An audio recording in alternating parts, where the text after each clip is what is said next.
تو بہت اچھا تجربہ میرا رہا وہ. اور اس بہانے سے میں نے بارڈر پہ کئی جگہ پہ جا کے بھی دیکھا کہ یہ ہماری زمین وہ تمہاری زمین، سرحدیں کھا گئی ہیں یہ ساری زمین. یہ میں نے وہیں لکھی ہے غزل. یہ ہماری زمین وہ تمہاری زمین، سرحدیں کھا گئی ہیں یہ ساری زمین. یہ ہماری زمین وہ تمہاری زمین، سرحدیں کھا گئی ہیں یہ ساری زمین. تیری خاطر ہی کٹوائے سر بے شمار، تیری خاطر ہی کٹوائے سر بے شمار. قیمت ایسی چکا دی ہے بھاری زمین. آنکھ اٹھی بھی نہ تھی تیری جانب ابھی، آنکھ اٹھی بھی نہ تھی تیری جانب ابھی. ضرب سینوں پہ لگوا دی کاری زمین. آنکھ اٹھی بھی نہ تھی تیری جانب ابھی، ضرب سینوں پہ لگوا دی کاری زمین. غیر کوئی قدم رکھ نہ پائے یہاں، غیر کوئی قدم رکھ نہ پائے یہاں. ندیاں خون کی کر دیں جاری زمین. آسماں کا گماں ان کو ہونے لگا، آسماں کا گماں سب کو ہونے لگا. چاند تاروں سے ایسی سواری زمین. روز اگتا ہے سورج اسی کوکھ سے، روز اگتا ہے سورج اسی کوکھ سے. اور ہر شام روئی کنواری زمین. یہ ہماری زمین وہ تمہاری زمین، سرحدیں کھا گئی ہیں یہ ساری زمین. کیا بات ہے، کیا بات ہے، کیا بات. شکریہ. اس طرح سے مطلب بہت اچھا لگا وہاں کا تجربہ جو تھا، بڑا خوشگوار رہا وہ. اور میں نے بھی بہت کچھ سیکھا وہاں. ان کا کہنا ہے انہوں نے بھی مجھ سے بہت سیکھا. بلکہ ایک شاعر ہیں لیاقت جعفری، وہیں سے ان کا تعلق ہے. وہ کمپیئر آتے تھے. تو جب کبھی وہ شعر و شاعری کے پروگرام میں آتے تھے تو جو بھی لکھ کے لاتے تھے میں اس کو ڈسٹ بن میں پھینک دیتی تھی اور کہتی تھی ایک اور ٹرائی کرو، یہ نہیں چلے گا. وہ آج بھی بڑے بڑے مشاعروں میں کوٹ کرتے ہیں اس واقعے کو کہ اگر رخسانہ جبین نے میرے اسکرپٹ پھاڑ کے پھینک نہیں دیے ہوتے میں وہ نہیں ہوتا جو میں آج ہوں. بڑا پاپولر نام ہے وہ انٹرنیشنل لیول پہ. جی، انٹرنیشنل مشاعروں میں وہ جاتے ہیں تو بڑے بڑے مشاعروں میں میرے سامنے بھی انہوں نے اس طرح سے یاد کیا ہے وہ زمانہ. تربیت کی ہے اچھے خاصے لوگوں کی، اور صلاحیت ان میں بنیادی طور پر ہے. تب آپ صلاحیت ہو تو آپ تربیت کر سکتے ہیں. یہ جو پونچھ کی بات آپ کر رہے ہیں، پونچھ کے ٹیلنٹ پول کی بات کر رہے ہیں. ٹیلنٹ پول ایک کافی ٹائم، اس کو وقت چاہیے ابھرنے کے لیے، نکھرنے کے لیے، بننے کے لیے. تو بیسیکلی پونچھ ایک بجائے خود ایک ریاست تھی، ایک بہت بڑی ریاست تھی. اور ان کا جو کمپٹیشن تھا وہ جموں کشمیر سے تھا، کشمیر ریاست سے تھا. تو خیر ایک جغرافیائی سیاسی جغرافیائی سچویشن ابھر گئی تو پونچھ بٹ گیا، اور بہت بٹ گیا اور بٹ کے بکھر گیا. لیکن ٹیلنٹ تو ہے، ٹیلنٹ تو رہے گا. خیر میڈم، میں یہ پوچھنا چاہوں گا آپ سے کہ وقت کی رفتار نے بعد میں آپ کو فائنلی اس جگہ پہنچا ہی دیا جو آپ کے کیریئر کا کلائمیکس سمجھا جاتا ہے کہ جب آپ ڈائریکٹر ہو گئے تو آپ نے پوری براڈ کاسٹنگ ہسٹری میں اس ادارے کے نشیب و فراز دیکھے. تو آپ نے کوئی کام ایسا کیا کہ آپ وہ ایڈجسٹ کرتے جو ڈیفیسٹس آپ نے لوکیٹ کیے تھے اپنی زندگی میں، پروفیشنل کیریئر میں؟ میرا ایک رویہ ہے کہ میں مڑ کے نہیں دیکھتی ہوں. میں کسی غلطی پر بھی افسوس اور پشیمانی کا اظہار نہیں کرتی ہوں. ہونا تھا ہو گیا، اس پر وقت کیوں ضائع کریں کہ کیوں ہوا. یہ میں نے اپنے ساتھیوں سے، اپنے بزرگوں سے سنا ہے کہ اس پر وقت ضائع نہیں کرنا چاہیے. جو ہو گیا ہو گیا، اچھا یا برا ہے تو اللہ سے معافی مانگ لیں گے کہ غلطی ہو گئی، یا خود بھگتا ہوگا نقصان اس کا. لیکن آگے چلنا ہے، جو بھی ہوا آگے. وہ میرا ایٹیچیوڈ ہے. میں ایسے میں ریڈیو کی بات کر رہا ہوں. اس میں جو ایشوز آپ نے دیکھے ہوں گے، لوکیٹ کیے ہوں گے کہ مطلب ایسا ہونا چاہیے تھا جب آپ پیکس تھے تو تب آپ بعد میں جب آپ ڈائریکٹر بن گئے تو کوئی نئی چیز آپ نے کی یا ان چیزوں کو ایڈریس کرنے کی کوشش کی؟ جی وہ ایک یہ تھا نا کہ 3 مہینے پہلے شیڈول بنانا ہے، پھر اس میں سے ٹاپکس وہ اپروو کرانا تھا دلی سے. اچھا. 3 مہینے پہلے شیڈول نہیں بنتا تو وہ ناکامی سمجھا جاتا تھا کہ پری پلاننگ نہیں ہے اس آدمی میں. لکھا جاتا تھا پھر سالانہ جو ہم اینول رپورٹنگ جو ہوتی ہے APR میں، تو وہ ہمیں بہت کھٹکتا تھا کہ 3 مہینوں کے بعد کیا پتا کیا کس موضوع پہ بات کرنے کی ضرورت پڑے گی. یہ نہیں ہونا چاہیے تھا، ایسے لگتا تھا ہمیں. بعد میں وہ کم ہو گیا، اس پر زور بھی دلی سے کم پڑا، زیادہ زور اس پر پڑا کہ اس وقت کیا ہو رہا ہے، اس پہ کیا آپ کر رہے ہیں. کنٹمپریری یا مطلب ضرورت پڑ سکتی ہے آج، ہمیں پتہ نہیں ہے کل کی ضرورت کیا ہوگی، کل سوچیں گے صبح اس پر. تو وہ بعد میں ہوا، تھوڑا سا ریلیکس ہوا میرے زمانے میں کہ مجھے لگا کہ اس پر اب 3 مہینوں کے بعد کیا کریں گے وہ اس دن سوچیں گے. فی الحال جو آج کرنا ہے کل کرنا ہے اس پر زور دینا ہے. وہ میں نے کیا اور لوگوں کے ساتھ شیڈول وغیرہ بنانا وہ بند کر دیا، پھر چینج ہو گیا وہ. اسی طرح سے مہینے کا بھی بنا کے رکھتے تھے، پھر لے آؤٹ اس میں پھر چینجز کی بھی گنجائش رہتی ہے ہمیشہ کہ ایڈ کر سکتے ہیں یا ڈراپ کر سکتے ہیں اس میں سے کچھ، وہ تو چلتا ہے. لیکن اب اوور آل چینج ہی ہو گیا ہے، سب جگہ سسٹم چینج ہو گیا ہے، تو اب اس حساب سے یہ ہے. پروفیشنل اور پرسنل لائف میں تو ہم بہت کچھ ریکارڈ کر گئے، بات کر گئے، لیکن جو سب سے بڑی، اگر شاعر کی شاعری نہ سنی جائے، شاعر کو شاعری کے بارے میں نہ پوچھا جائے تو بہت زیادتی ہے. تو لیکن مجھے لگتا ہے آپ شروعات سے شاعرہ تھیں جب آپ کالج کے زمانے سے، تو مجھے لگتا ہے کہ آپ کی جو کوئی خوبصورت سی جو آپ کو خوبصورت لگے. خیر میرے ہاں شاعری تو بڑی مزیدار چیز ہے، لیکن میری اپنی سوچ ہے شعراء حضرات اور خواتین کے بارے میں، وہ الگ کہانی ہے، کبھی اس پر بات کر لیں گے. لیکن آپ شاعرہ ہیں تو کچھ جو آپ کو خوبصورت سننا ہی پڑے گا اور داد بھی دینی پڑے گی، چاہے پسند آئے نہ آئے. نہیں پسند تو آ ہی جائے گا کیونکہ رخسانہ جبین کی شاعری ہے. چند اشعار عرض کر رہی ہوں. ہمارے خواب عجب کہکشاں بناتے ہیں، ہمارے خواب عجب کہکشاں بناتے ہیں، زمیں کو تاروں بھرا آسماں بناتے ہیں. زمیں کو تاروں بھرا آسماں شاعری کر سکتے ہیں. ہاں جی. سلیس و سادہ عبارت ہے زندگی کی میاں، سلیس و سادہ عبارت ہے زندگی کی میاں، مگر سوال اسے امتحان بناتے ہیں. صحیح. مگر سوال اسے امتحان بناتے ہیں. میں بھول جاتی ہوں ان کی کہانیاں کتنی. آپ نے کہا تھا نا فیمنزم، یہ وہی شعر ہے. میں بھول جاتی ہوں ان کی کہانیاں کتنی، ذرا سی بات کو وہ داستاں بناتے ہیں، ذرا سی بات کو وہ داستاں بناتے ہیں. وہ جب بھی کھینچتے ہیں کینوس پر تصویریں، وہ جب بھی کھینچتے ہیں کینوس پر تصویریں، چراغ آگے تو پیچھے دھواں بناتے ہیں. یہ میں نے تصویر بنا دی ہے، اگر آرٹسٹ کوئی یہ تصویر بنائے گا تو بہت داد پائے گا. میں نے لفظوں میں تصویر کھینچی ہے. صحیح بات. وہ جب بھی کھینچتے ہیں کینوس پر تصویریں، چراغ آگے تو پیچھے دھواں بناتے ہیں.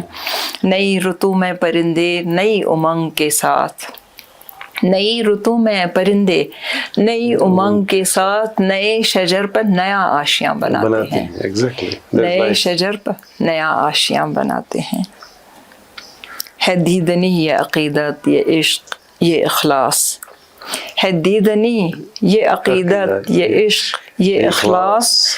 جبیں کے واسطے ایک آستان بناتے ہیں، جبیں کے واسطے ایک آستان بناتے ہیں. ہمارے خواب عجب کہکشاں بناتے ہیں، زمیں کو تاروں بھرا آسمان بناتے ہیں. یہ جو شاعری آپ کی رہی تو ہمارے پاس وہ کہتے ہیں نا کہ کوئی کسی کتاب خانے میں آیا تو کہا کہ مجھے دیوانی غالب چاہیے، تو اس نے کہا غالب دیوانی غالب نیست. غالب دارم, غالب اس کے پاس بیٹھا تھا, تو اس نے کہا میرے پاس دیوانی غالب تو آج اویلیبل نہیں ہے, غالب چاہیے تو میں دیتا ہوں. تو میں لوگوں کو کیا بتاؤں کہ میرے پاس غالب بیٹھا ہے لیکن اس کی دیوانی نہیں ہے کہیں. سچ ہے, مجھے بڑی شرمندگی ہوتی ہے اپنے تساہل سے.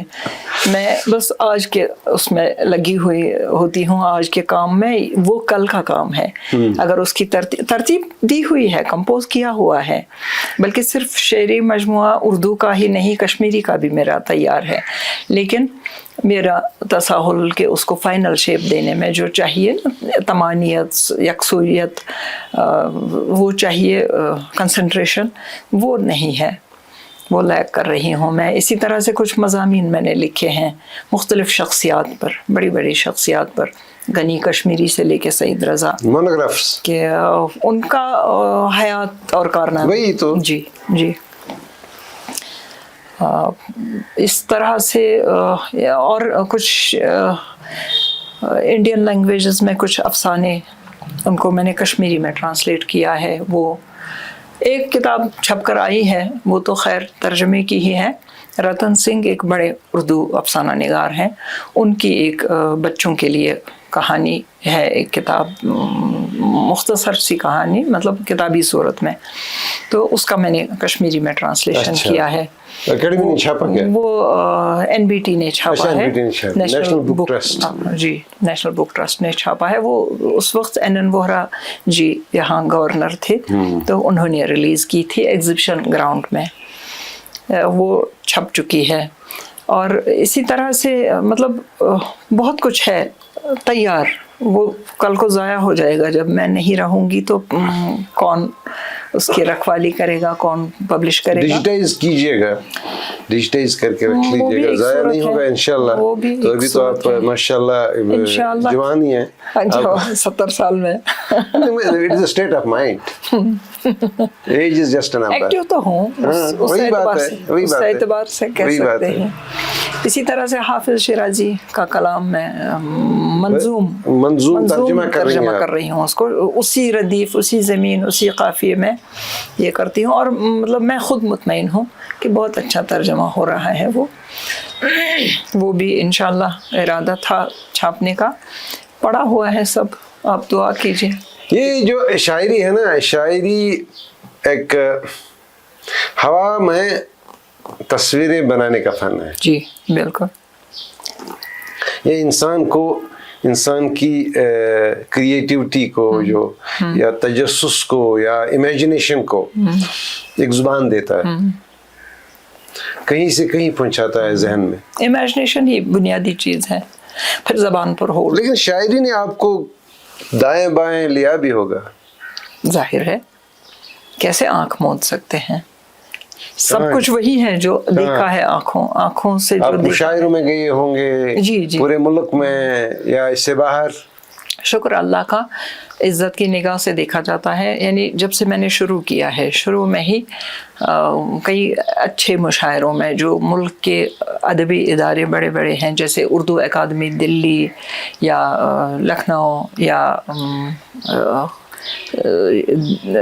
یہ بنگلور کی اردو اکیڈمی یا کلکتہ کی اردو اکیڈمی بلاتے رہتے ہیں مجھے. یا اسی طرح سے جشن جمہوریہ کا مشاعرہ بڑا ہوا کرتا ہے, وہ بڑا مانا جاتا ہے.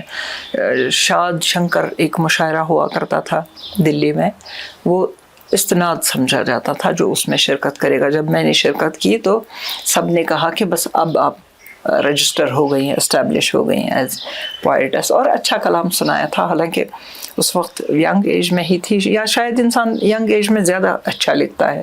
یہ سب انرجی اور گلوکوز کا مسئلہ ہوتا ہے. بالکل بالکل. مطالعہ, مشاہدہ شاید اتنا توانا نہیں ہوتا ہے, لیکن مطالعہ کام کرتا ہے, یا آس پاس جو ماحول آپ کا ہے وہ اس میں ایڈ کرتا ہے.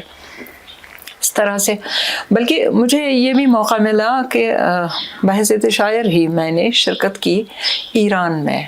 ایک حالانکہ آپ نے جو کہا مغل ڈیشت گئے سے فارسی فورن تی گو میں تحتمز, وہ اتفاق سے ایک خاتون, بڑی اعلیٰ پائے کی خاتون ہے, ڈاکٹر طوبہ کرمانی.